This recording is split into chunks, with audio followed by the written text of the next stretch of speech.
வணக்கம். இந்த பதிவில் நம்ம குமரி பற்றி பார்க்க போகிறோம். குமரியா?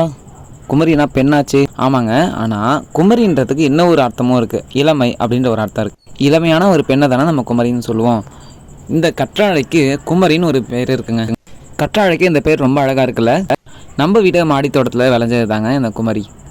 இந்த கற்றாழை செடிகள் பார்த்திங்கன்னா நல்லாவே வளர்ந்துருந்துச்சு. ஒவ்வொரு மடல்களுமே ஒரு அடி நிலத்துக்கு இருந்துச்சுங்க. இதை நீங்கள் ஜாடியில் மட்டும்தான் வளர்க்கணுன்னு அவசியம் இல்லை. உங்கள் வீட்டில் வேஸ்ட்டான சட்டி எதாவது இருக்கும் இல்லைங்களா, ஸோ இது போல் சட்டிகளில் கூட நீங்கள் வளர்க்கலாம். நல்லா பெரிய மடல்கள் கூட விடுங்க. இந்த சொட்டு கற்றாழையை 7 தடவை கழுவிட்டு சாப்பிட்டு பார்த்தீங்கன்னா அப்படியே நுங்கு போலவே இருக்குங்க. என்ன ஒன்று இனிப்பு தான் இல்லாமல் சப்புன்னு இருக்கும். நம்ம வீட்டில் பார்த்திங்கன்னா நல்லா மொத்தமான மடல்கள். இதெல்லாம் பார்த்திங்கன்னா ஒரு 2 வருட கற்றாழை செடியிலேருந்து எடுத்த மடல்கள்.